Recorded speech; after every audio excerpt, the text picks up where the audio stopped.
Lime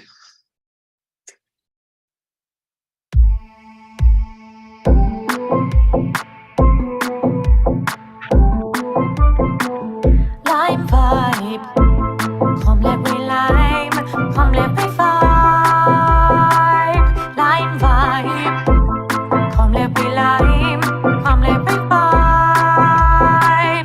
Lime vibe,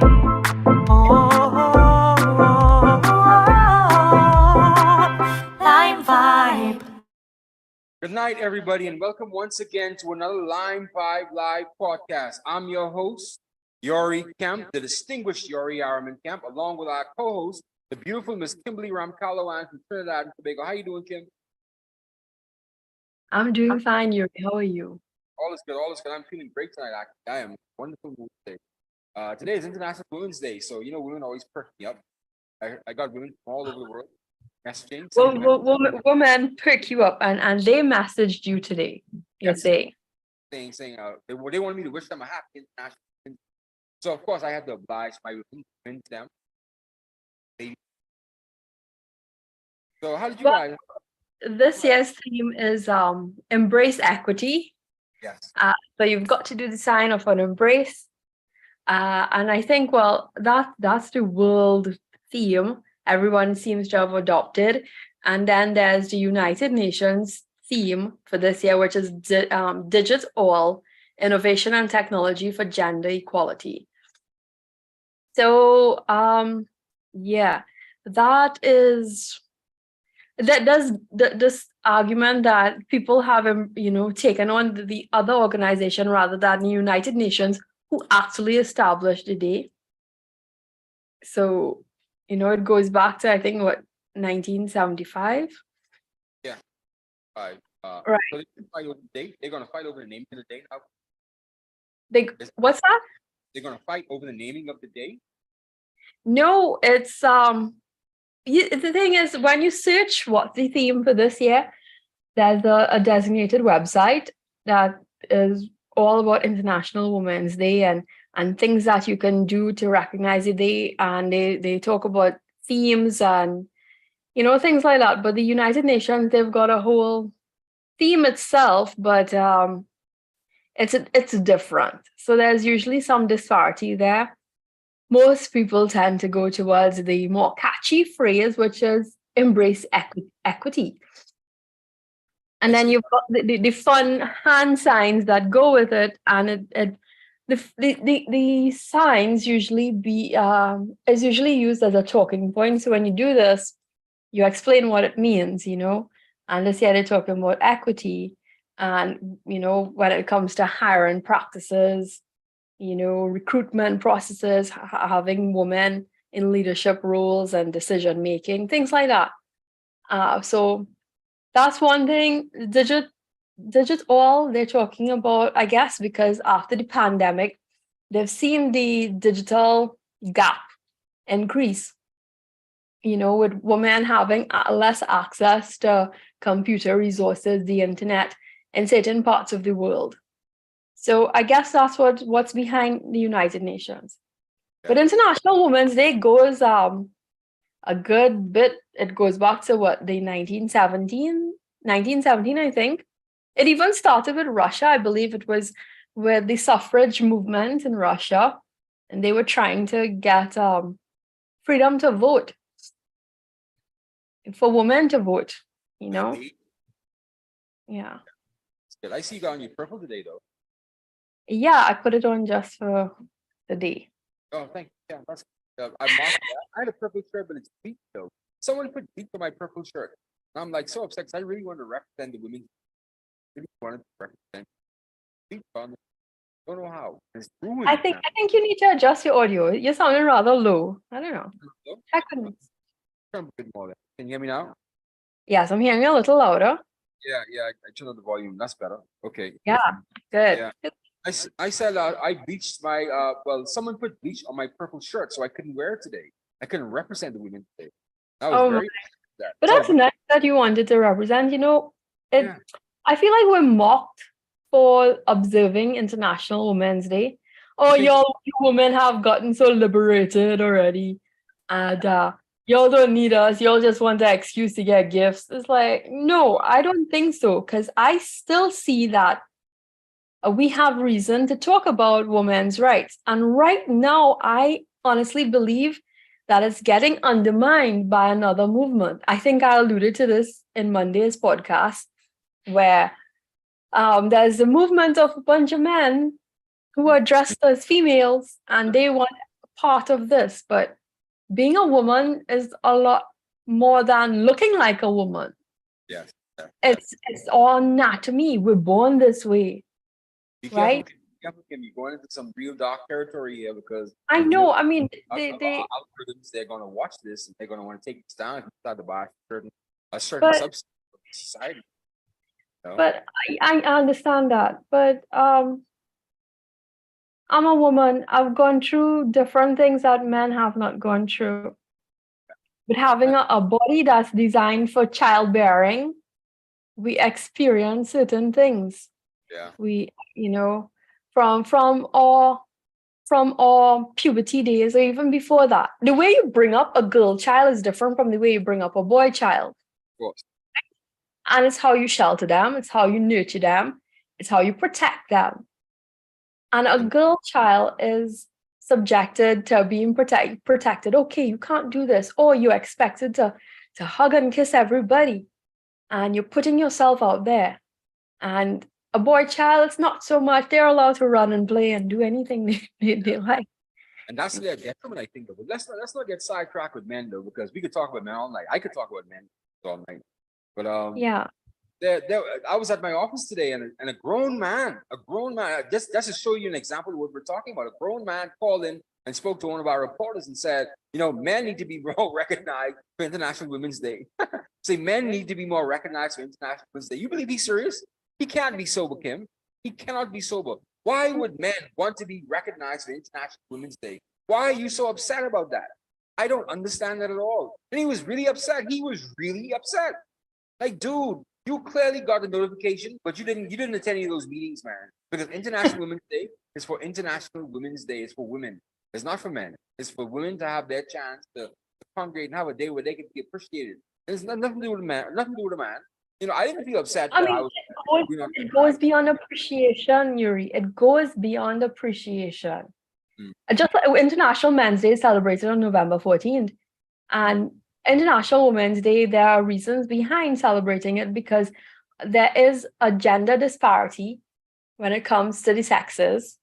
Yeah. And that it's not, and the way the world has gotten, it's not out there in your face so much. Some people in recent years, we've got the Me Too movement and things like that have brought it back. And then there's the feminist movement. But I mean, some of them go to the extremes, but there are basic things in front of your face, You see it every day. And right now, I saw on CNN this morning that the Republicans are trying to pass a bill in the United States Congress that is going to block trans women from actually participating in female sports. But the Democrats are trying to block that bill. So it's interesting to see that play out right on International Women's Day. Because it was okay when it first started, when men were transforming into women and competing in women's sports. It was okay then. But now when women are realizing now they're being beaten at sport by men who are basically dressed up as women, they're starting to get a little upset now. So I think that's a good conversation to have. Because I'll blame you. I'll blame you, women, Kim, because you invited these people into this conversation. Your softness and your willing to be liberal, you invited these people into this conversation. Men were like, no, we want nothing to do with this. You would not like the way it's going to end. Now we have them now. We can't turn it back. And so you have to deal with it. You ladies have to deal with that. You realize that, right? The thing is, you've still got the hormones. You've changed your your exterior appearance, but you've still gotten the hormones. Also, when a guy develops, he has a surge of hormones, so he has a different development in strength, muscles. The muscle makeup is different from a woman. I mean, my speed is not the same speed as a male, as a male. So you've got to look at that. And there's another thing with sports too. You remember the US soccer team? They were protesting that they were getting less pay, and they were a team that actually won the Women's World Cup. Yeah. compared to their male counterparts that didn't even win a match properly. Yeah, I know. So- They were playing against women, so I can understand. But what's killing me is that women, What's that? they were playing against women, so they could beat those other girls up. That's fine. American women are strong women. But in saying that, Yeah. though, the WNBA, the female basketball league, they want to get paid as much as the men do. But no one attends their games, Kim. No one goes to the WNBA games. And actually, women don't even attend the WNBA game. And that's funny because you guys wanted that, but now you don't even go and watch the games, really? I can't say because I mean we're not there. That's American women. Here in Yeah. Trinidad, I do enjoy my football and cricket with the women. Yeah. And we have a terrific female team. We cover it here where I work, and we give coverage to it when we have the women's team. Our female cricketers have topped the world when it comes to the sport, Are and they I'm exciting? quite proud of that. Are they exciting to watch? You know, Are they exciting? what's that? Are they exciting to watch? Yeah, I mean, you get a 6 and you get a 4. You score a goal, you see a tackle. I really did enjoy it. I enjoy seeing their skills and their foot movements on the field when it comes to football games. When I was in secondary school, we had the girls' football team, and our school did pretty good. I enjoyed watching our games, and I'm quite proud of our female athletes here in Trinidad. There you go. There you go. Me personally, I like female volleyball, and I've gotten to like female football, female gridiron football. It's called a lingerie bowl. And trust me, it may sound sexy, but it's not sexist. If you watch the game, even though they're dressed scantily, they're scantily clad in their uniform, the games are entertaining. No, the games are entertaining. Those are when they go at it, and it's physical. I think that's the difference between most female sports and male sports. The male Yeah. sport is physical. If you want to watch a sport, you want to watch something that's physical. You want to watch someone put their body through the ringer. You don't want to watch like WNBA, for example. You don't want to watch a hard layup. You want to see someone come down the rim and slam dunk the ball. Yeah. You want to see Ronaldo dribble, do 3 behind the back dribbles and all that kind of. That's what you want to see. You want to see a girl, softly laying it down the field, or bringing it up the field, but everyone tripping around over their shoes. You want to see someone really. Yeah. dribble hard. No, you really want to see the tackle. You really want to see the foot movement. You really want to see that. Exactly. That's why That's women's what I enjoy. Yeah, that it's entertaining, as you say. I mean, netball is just as fun too, and volleyball. So I enjoy seeing our female athletes perform. We have many team sports, so they're there. Yeah. And And you know what's also fun too? Female boxing. Female boxing is very entertaining. that, Go at it. I mean, I've seen it because we have our female boxers here as well. We have Rhea Ramnarine, and there was one that she died some years ago, but she was really good, and she had won a world championships, I think. I don't think Um, anybody who's a fan of any sport can sit down and watch Clarissa Shields, U.S. champion and Olympic gold medalist, can watch Clarissa Shields and not be impressed by her effort and her performance every time she steps to the ring. She's an amazing talent, and she rivals most of the men. Really, really good. Yeah. So, who knows who win today for International Women's Day, Kim? So, how did you spend today? Did you have a chance to have tea with the ladies, or was it something different? This year it was actually quiet because I'm not we were not in an actual newsroom today, but usually, I mean, in my newsroom we usually have tea. When I was on TV last year, we had we ensured that we did something to recognize the day, and wherever I worked in communications, we did a little video and some recognition. We did something, but this year I was actually all on my own. Oh, really? Oh, that's sad. So I just basically covered it. I sent my messages to my friends. I did whatever programming and content that needed to get done, sent out. It was done early and sent out to my clients, so they had their stuff to put into for today. So, but I didn't have any real interaction with anyone else. That's sad. That's sad. Yeah. Today's special year, man. Special. Yeah, I mean, it's usually a good opportunity, a good talking point, to observe the day, to raise, the issues that we have as women. Some people, and I've always seen it as um, rather what mooted. They say, "Oh, it's not important," you know, especially by the men, and it's like, why is it you all need to have this day? And then they usually, media has often, put us against each other, and the way we dress is like, why is it you all, but it, Women's Day is a day that you kind of renew the coming together and supporting each other and talking about the issue. The theme is usually a talking point and reminding us to be really our sister's keeper. Yeah, yeah. know? That's what's And here in amazing. Trinidad, we have so many things happening with women. And I think we're still dealing with gender violence is quite prevalent here. Yeah. And we're still talking about rape. Yeah. So rape many and murder cases of women being bludgeoned by their partners, for whatever reason, because they can't, I don't know, they want control over them, they can't have control of them when they realize what dirty tricks they're up to. I mean, all headlines are constantly riddled with these things. Every day you hear of something happening to a woman in Trinidad. Women go missing, a woman's body was found. So it's something to talk about. Yeah. And renew ourselves. Hey, this is where we need to be when it comes to each other. Yes, yes. Women's empowerment is on the move, though, Kim. A lot of women are getting into politics and are running business now. I think that's something positive to look forward to. Don't you think so? Take a look at Mia Motley, your favorite politician right now. Mia Motley, starring, man. She's everywhere. I think Yeah. But one thing, so this year is our first year in Trinidad and Tobago without our true female fighter. She was our original feminist. Her name is Hazel Brown. Okay. She died last year, September. And it was shocking because she's been around ever since probably the 70s. She was the first voice. She gave a voice to domestic workers, which is like your maids and your maids and women that have jobs like that.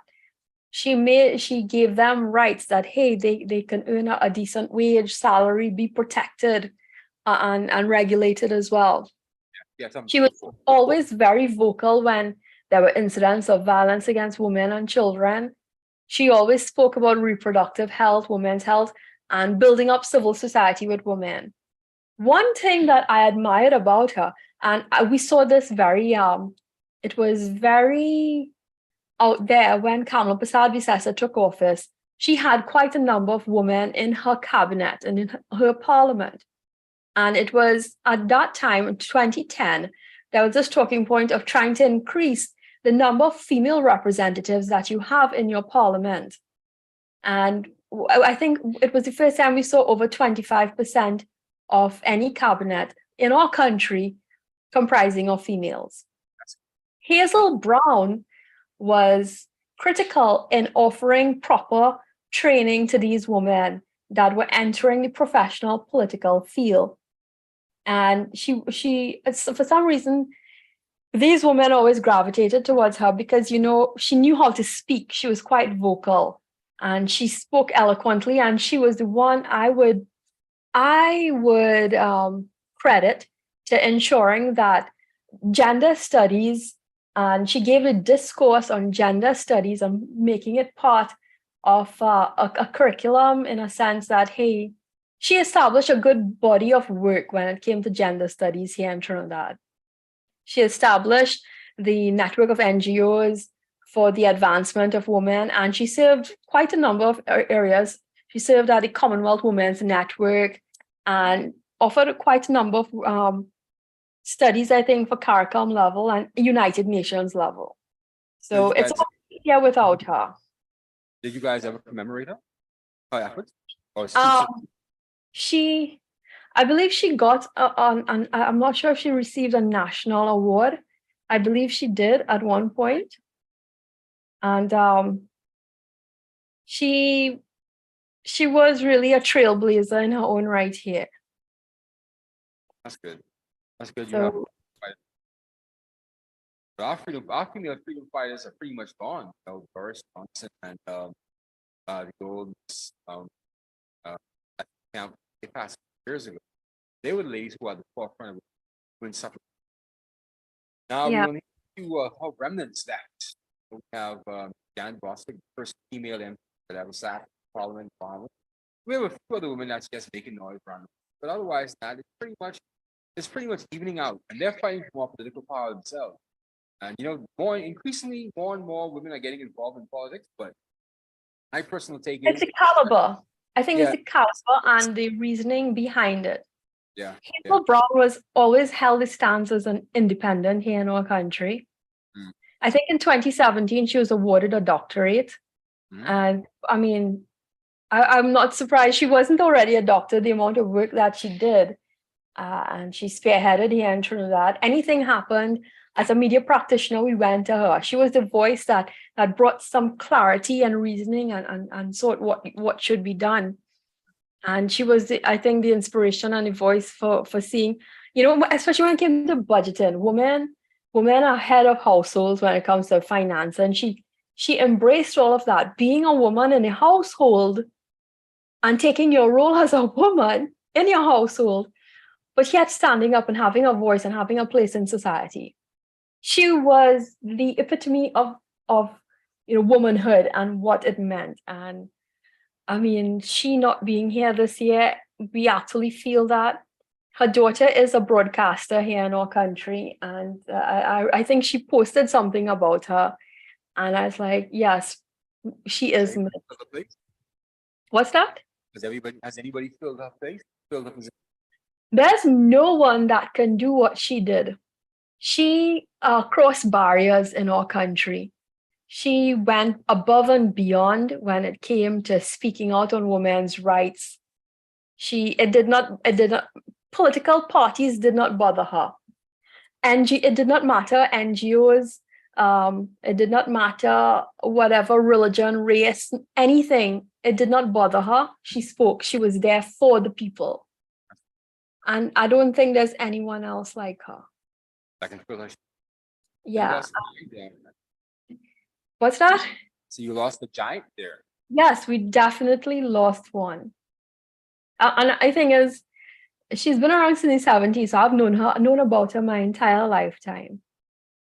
I mean, we have a caliber of women that are probably coming up, but I don't think that they have the rigor and the tenacity to stand. Probably they do, but you have to look at the motives and the reasoning behind it for some. Yeah. And that's a dying segment of our population. Yeah. I remember growing up, and the Trinidad Express did a magazine on our most notable women in our society here in Trinidad. And she was one of them that stood out. And I have that book. It spoke about the lawyers. It spoke about the activists, the political activists, the ones that went down in the book of history. And even in all spheres, in all fields. And it inspired me to be where I am and to carry it with a sense of class, grace, dignity, and professionalism in all that you do. Please do carry with the high caliber and high quality, because that's missing sometimes. Because what we've seen, not just in the Caribbean, but around the world, that women are given tokens. They're not qualified. Are you seeing that as well sometimes? Him that really upsets that you could find a better woman to fill than put up, right? You've seen that before. I mean, you see that in all fields. It's not just limited to women. It's limited. It's both. That's true. That's so. Actually have a competent people. My thing is, I always want the most competent person to be in charge. And I think there's no reason why a female prime minister or a female president can't be in the United States or around the Caribbean or any other country. I think that once the person is competent, they are able to serve with dignity and class and intelligence. I think they should be given a shot. That's just my view. No, that's definitely something. I mean, we watch America, and America, when it came to electing Hillary Clinton. Oh, she was flawed. She was flawed now. We know she was flawed, but it also shows that, you would think the great US of A would have had an American leader there, at least by now. I mean, our smaller countries, Bangladesh, heck even, and India had female prime ministers. Us region. In Pakistan, Venezuela, Bhutto, I should say. Bhutto, yeah, they killed her. Yeah, they killed her, yeah. And who would have thought in a highly Muslim country, in an ultra conservative country, they would have had a female president, but there she was. She was a beacon. No, I don't think they were ready for it either. Sadly. Wow, but she served though. She did.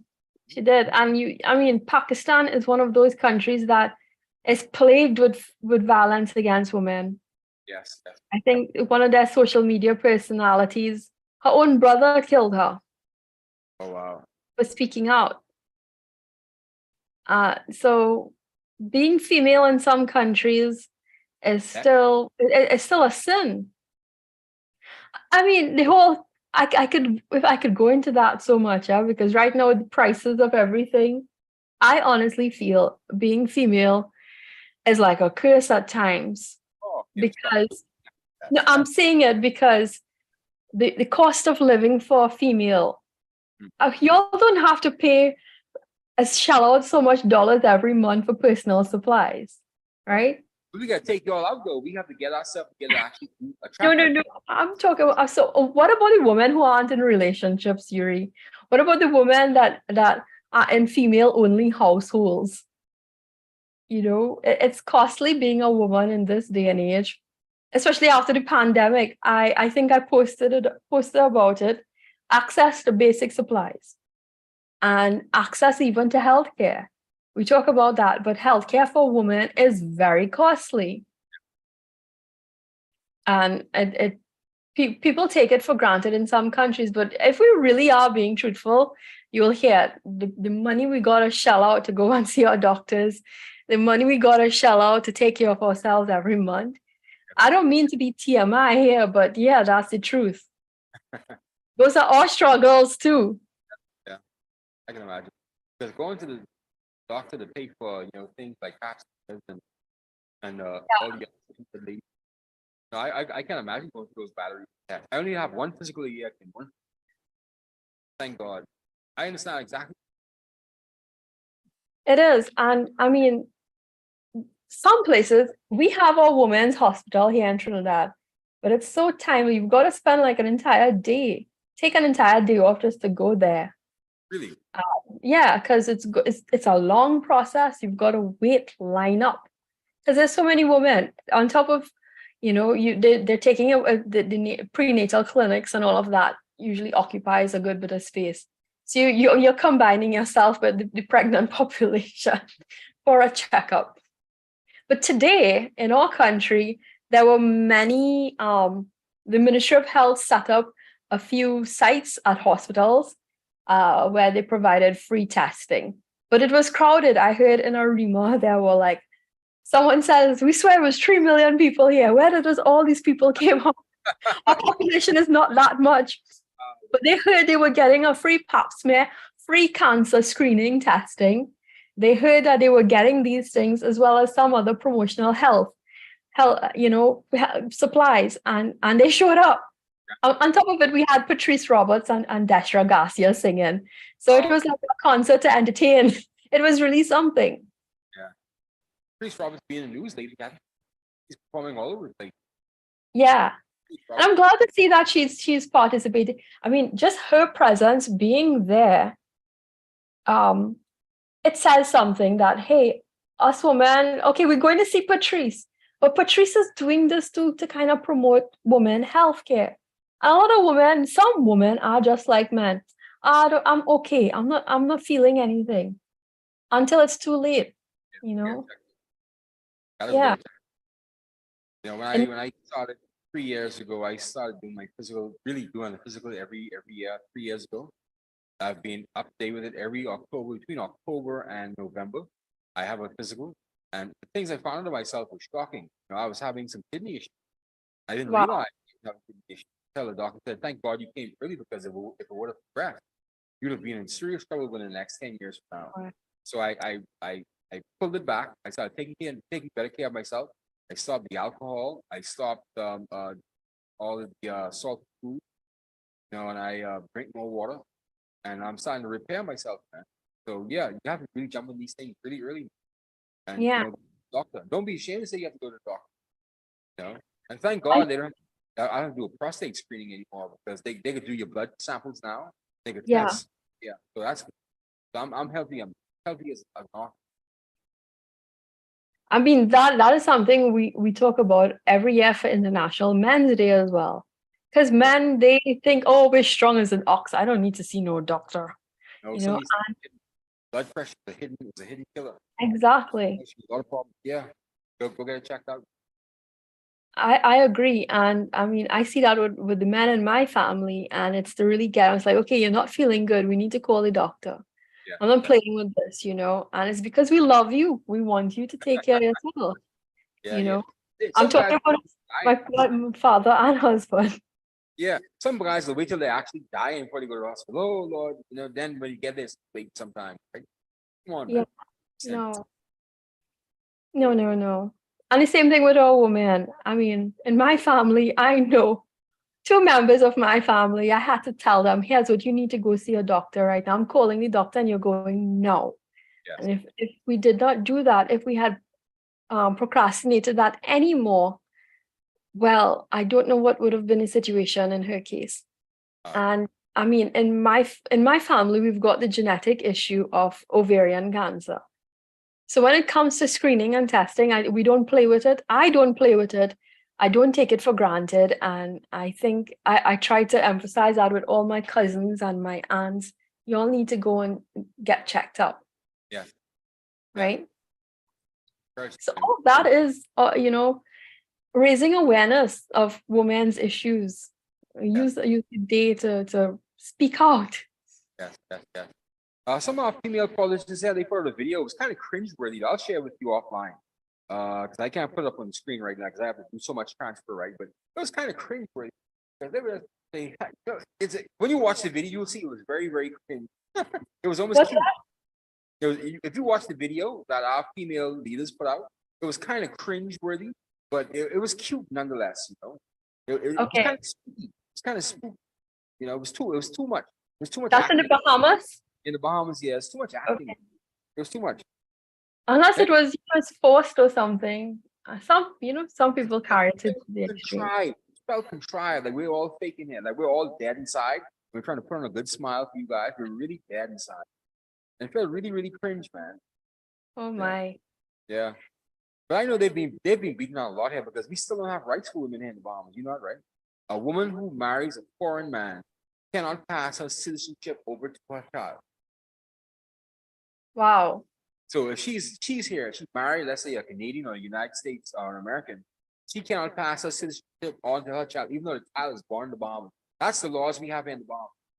And what about if a man marries a foreign woman? Automatically, it's a Bahamian.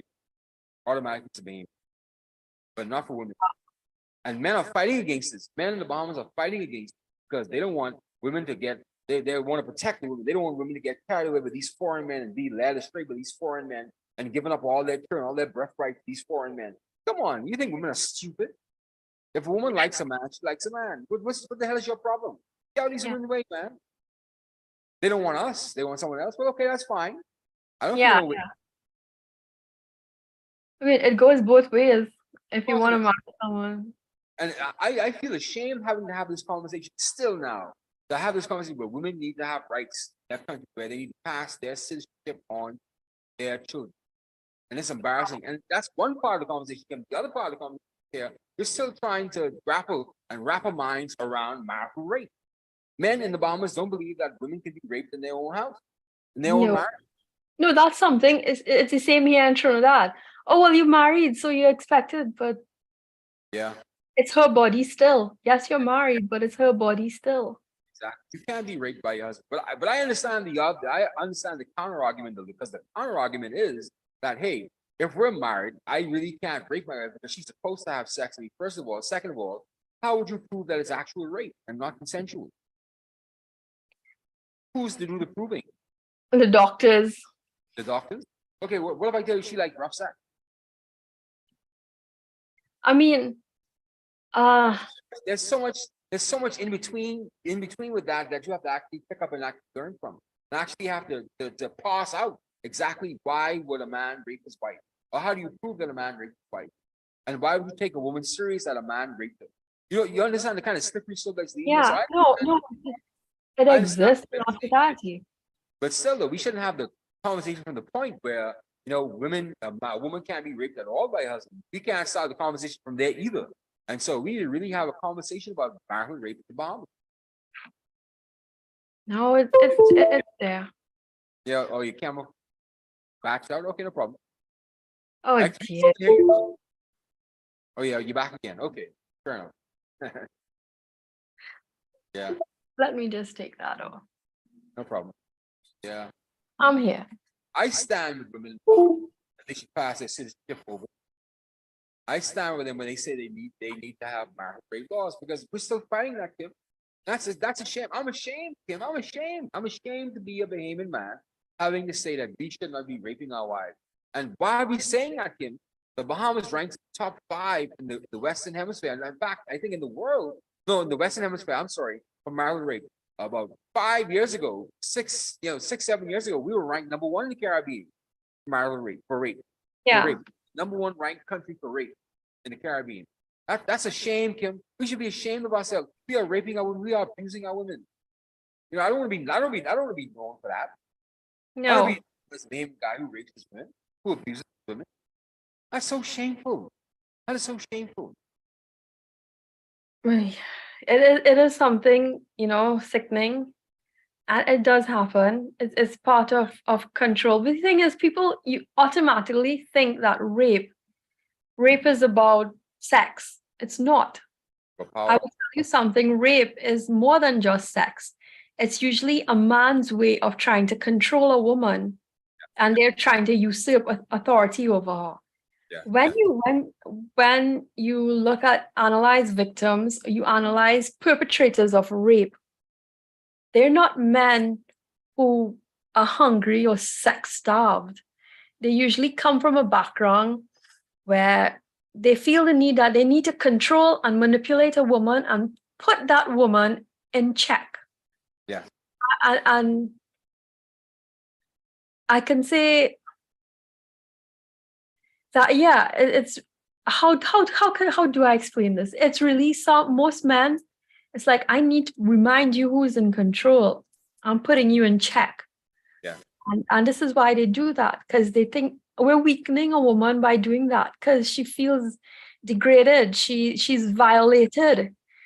And it's that kind of violation, so that is rape. That is what it does a woman. I think we need to go beyond the thinking and understanding what is rape. Right? Even here in the Bahamas, I can go deep with this conversation because I'll say this quite candidly. Some women respond to rape. I know I'm speaking out of school with that, but some women respond to rape.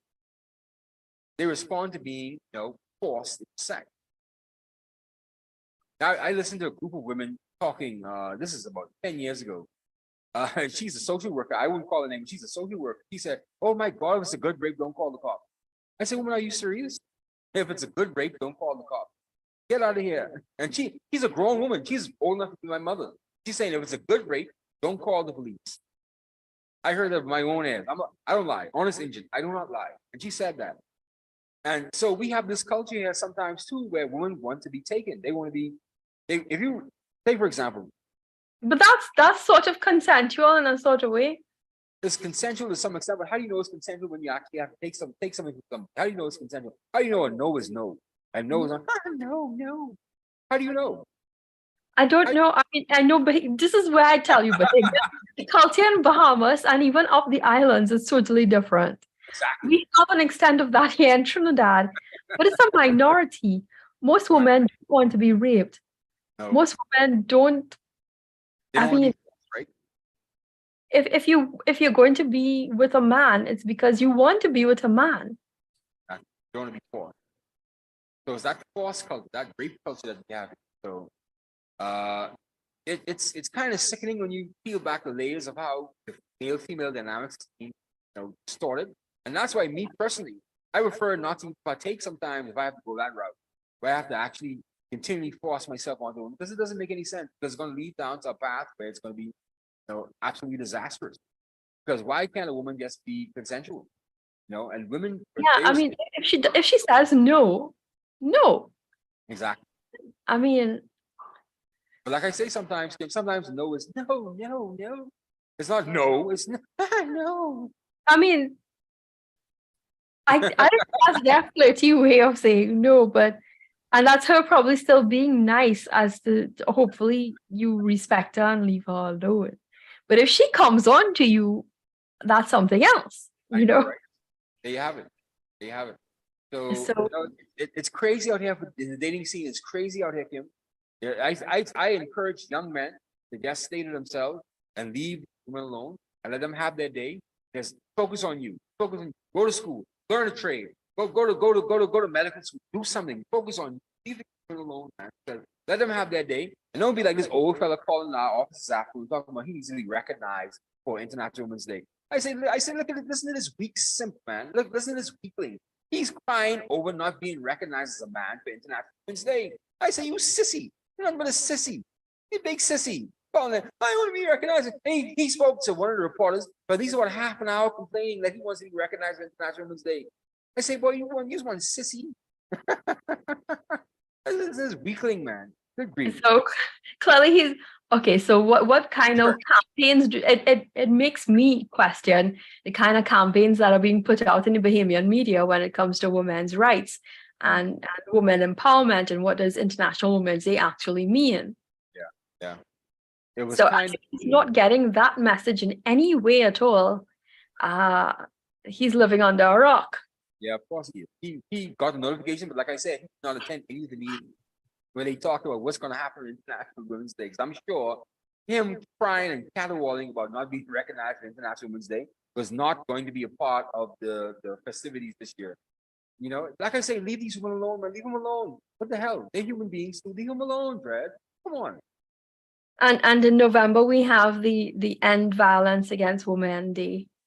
And I think it's 8 days of activism that you wear orange the world. And that's talking about, really ending violence and what we're talking about right now. Because apart from International Women's Day, which really seeks to kind of bridge the gap when it comes to equity, equality, gender bias, understanding some of the issues that women face, ending violence to women is specific towards ending, putting an end to date rape, putting an end to, that kind of abuse that women usually face by their partners. Yeah. Are you guys gonna have another day later on here? See, this is where you guys start to boost me now, because you guys can't have every day. No. I mean, I'm just talking about in November they've got the end violence against women. That's it's just to really bring awareness to violence against women. Okay. And because that's another issue by itself outside of International Women's Day. Every year we've got that, by the way. It's been around for some time, Yuri. Oh my goodness, you guys. Not all about women. I mean, every day we've got days, but some days are, special days. Yeah. But as we said, let's go on to another topic, our next topic then, because we beat that to a pulp, didn't we? Talk about all the issues that are going on in Trinidad and the world and the Bahamas with regard to women's rights, women's initiatives. Me personally, I can't really speak too much in depth about women's rights because I'm not a woman. I don't feel the same thing that you feel, Kim. So please, by all means, elaborate it. I think you wanted to. I think you did women proud tonight, Kim. Yes, I was. So I'm not sure how much I'm representing the Bahamian women. I've tried to represent women in general. But yes, women in general, yes, you did a good job tonight, man. You can be a great spokesman for women's rights. I see you on the international scene being a spokesman, speaking up. Have me in the background. I'm no Malala. Oh yeah, what happened to her actually? Where's she Malala, now? She's still doing her activism. I last I heard she had gotten married, I think in 2021. She's 25. She had gotten married. She had finished her education, I think, and she was putting out some books.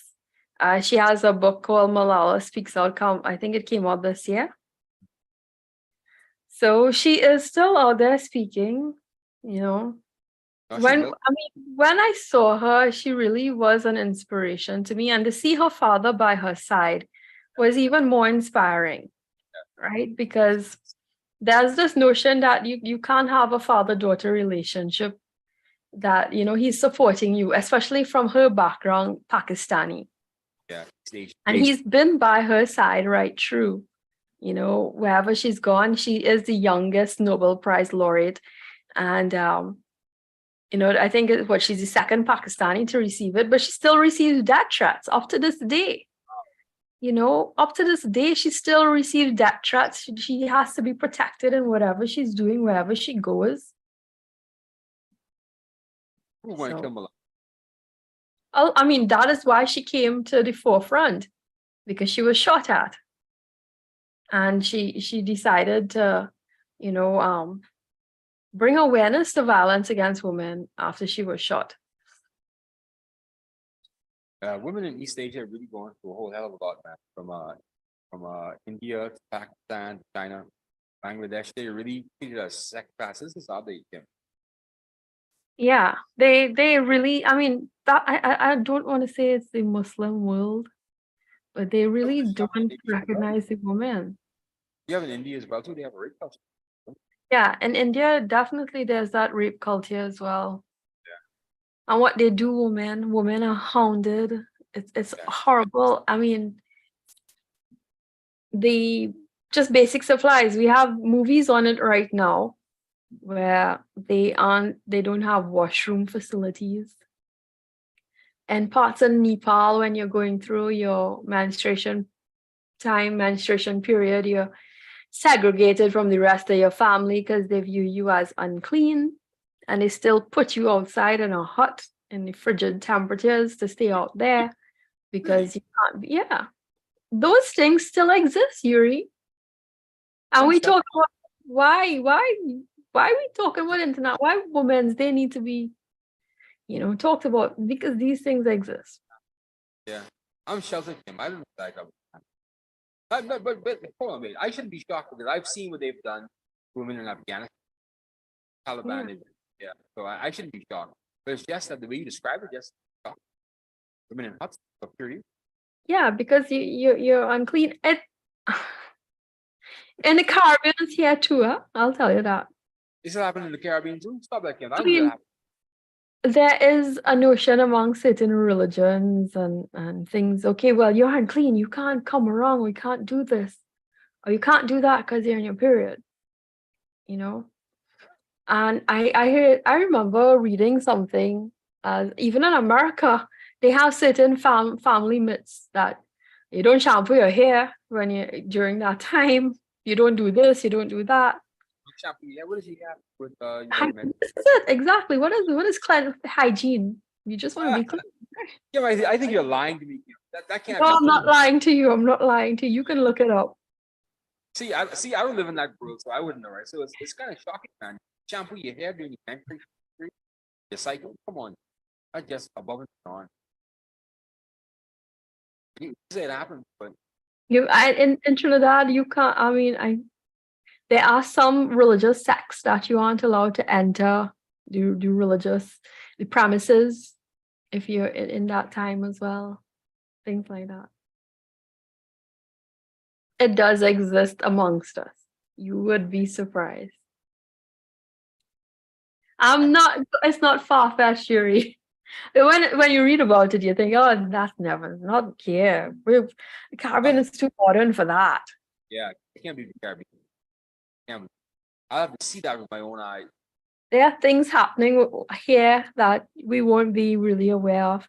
And sometimes it's within just household units and within family traditions. And it's also a way of manipulation. And women, these girls go out and you would hear it. They interact with us. So yeah. Like I said, I'll have to see. I think I can. I'll have to see that. I'll take your word for it, but I'll have to see that happening. I can't believe it. So, but then again, we're still fighting Margaret rape and a bomb. So what will I know? Exactly. I mean, if you can't believe that a woman could be raped by her own husband, her own spouse. great shame in the Bahamas. I thought the Haitian immigration crisis shame. That's great. We have a lot of things happening in the region still, but I honestly think, I mean, we have progressed a good bit.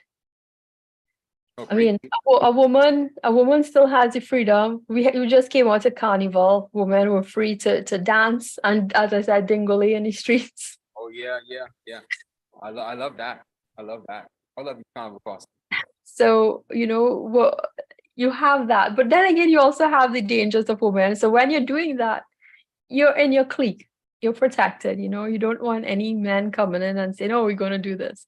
I saw some if there's some viral videos in Trinidad with the things men think they have freedom to do with a woman on Carnival Day. And I think it's so disgusting, the things I see sometimes. Not because you're dressed a certain way, you're asking for it. That's the other thing too. And that's why we put Marshall and them, you ask permission for a wine. They sung about it. Yes. Some men take it to a next level, as in literal sex in the streets. So that's another thing we have to go into. That's a next discussion. Yes, yeah, indeed. Because I could equally say if a woman doesn't want to be assaulted in the street, maybe dress more assertive, But then we can't have that conversation. Yeah.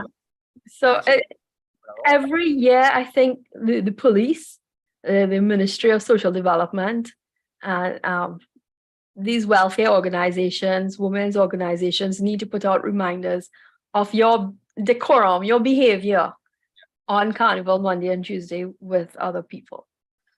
Sometimes it's disregarded, especially with the older generation. The older generation, well, you come there to do this and you here looking like that, I'll give you the other side of that conversation too, Kim, because you would have some women who would fight for the right, even though they're being warned to actually be more conservative. They'll fight for the right to half naked because they think that that's empowerment. They think that because this is where we've come now, so I can actually dress half naked. Yeah. Odd way that you can't really fight these women's virtues anymore, Kim. You can't stand up for womanhood like from that perspective anymore. You would be told off. I found it the hard way that you can't do that. Yeah, you can't tell a woman how to dress anymore. If she chooses to dress, it's her body. Exactly. And you need to grow up your guys, you need to grow up your sons. This is the argument that you hear. You see it played out in America, even when it comes to their students and their senior proms and things like that. What their daughters are allowed to wear, what not to wear for their graduation.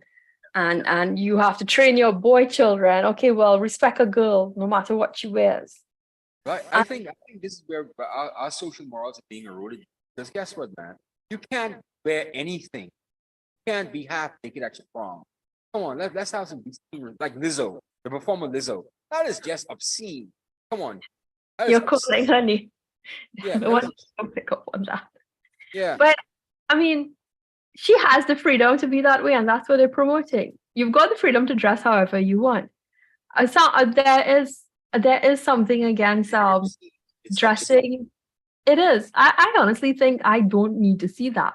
I don't need to see that much on anyone, whether skinny, thin, fat, however your body shape may be. I don't want to see that much of any person. That's just my choice. Modesty has gone out the window. Yeah. But I honestly am more drawn to someone who's modest and classy. I always talk about being classy. I guess is the way my mother brought me up. You always covered decent. And even if you want to look, you can't look sexy and be modest. Exactly. But I don't think people know how to do that anymore. But I'll tell you, Kim, I think we've lost our women. We've lost, especially the Black women, Western women. I think we've lost our women because I could remember when I was being confirmed into the Anglican faith. I was a grown man. This is probably about at least 10 years ago. We were at church at my confirmation service, and he had the bishop was there, and he had the women dressed in the most scantily clad thing with their breasts hanging out, with splits going all the way up to the backside. It's like, good grief, you're here to see the bishop. The bishop is here. You didn't know that you had to dress a bit more conservative, a bit more decent.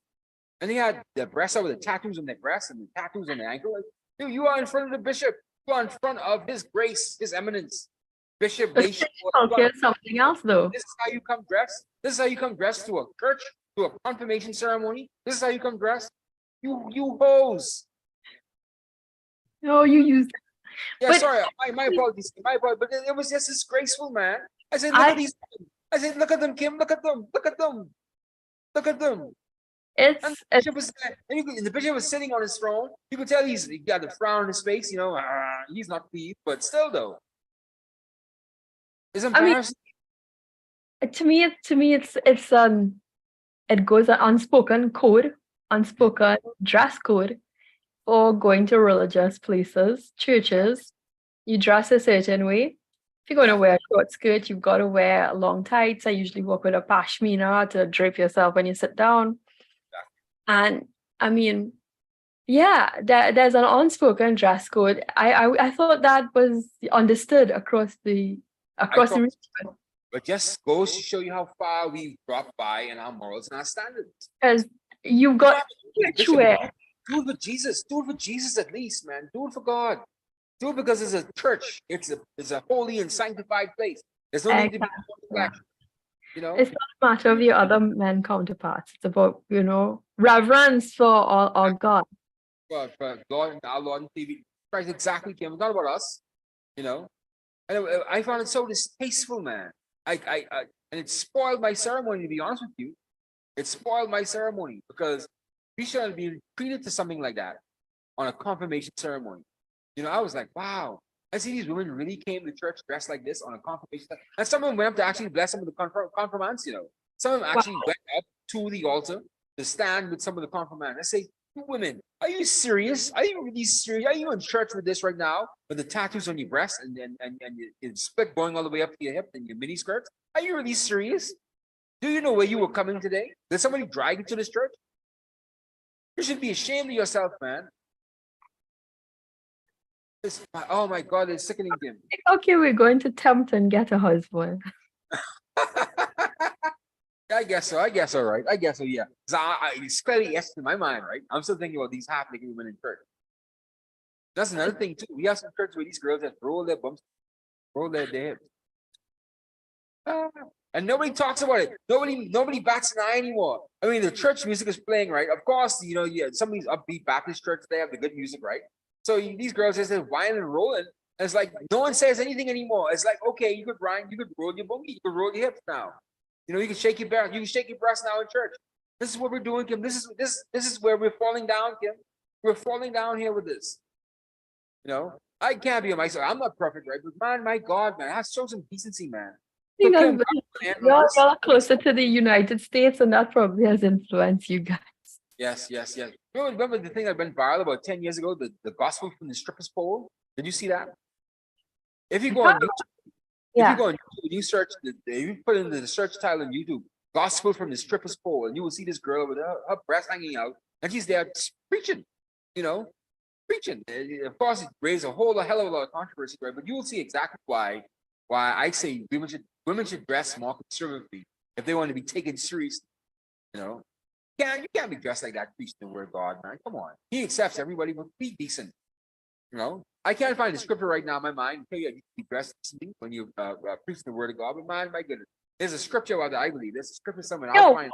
There is Proverbs 31 that talks about the daughters of Zion. And if you want an example of how to be a good Christian woman, it's found in Proverbs 31. Read that. It talks about what a woman. I mean, people think that's outdated. They think it's not important for society today, but it gives a rubric as to how a woman ought to be in a household and before God. There you have it, Kim. So Kim, that you really taking us out. That's a good note to take us out on because it's already 9:30 right now. So any final thoughts, Kim? Oh, be good. We're good. I said my piece. We hijacked the entire show and went with International Women's Day. Yeah, no, that's a talk. LimeVibe. Even more important, man. So Kim, thank you for joining me again. So good night, everybody. So we're going to end our show for tonight, the LimeVibe Live podcast. As usual, go to our Facebook page and click like on the video and like our page and subscribe to our Facebook page. And also, you can also watch it on YouTube. But you can like this video and you can subscribe to our YouTube channel. It really helps us out a lot. So please go to our YouTube page, LimeVibe Live, or go to our Facebook page, LimeVibe Live. You can just click like on any of the videos, subscribe to any of our social media pages. So keep up to date with us. So good night. Once again, I'm Yori Kemp from Bahamas, and that's Kimberly Ramcallahan from Trinidad and Tobago. Thank you and good night. Good night.